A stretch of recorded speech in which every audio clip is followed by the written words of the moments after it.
আসসালামু আলাইকুম।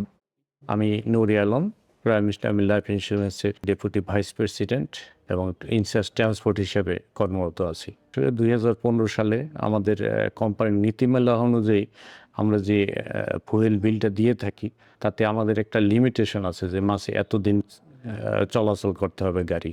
তারপরে এই জায়গা ওনাদের যে একটা ট্যুর প্রোগ্রাম দেয় আমাদের ব্যবহারকারীরা, এই ট্যুর অনুযায়ী ওই প্লেসে গেছে কিনা, নির্দিষ্ট প্লেসে গেছে কিনা, বা ওই গাড়িটা কোন কাজে ব্যবহার হচ্ছে, জাস্ট এগুলো আমাদের ট্র্যাকিং করার জন্য বা এগুলো আমাদেরকে পর্যবেক্ষণ করার জন্য আমাদের এই তাগিদেই আমরা ফাইন্ডারের সাথে যুক্ত হচ্ছি। আসলে তখন কাজ হয়েছিল গাড়ি মিসইউজ হতো। তারপরে দেখা যেত যে আমাদের কোম্পানির কাজে ব্যবহার না করে যদিও কেউ অন্যরকম কোনো কিছু করতো কিনা এটা তো আমরা পর্যবেক্ষণ করতে পারতাম না।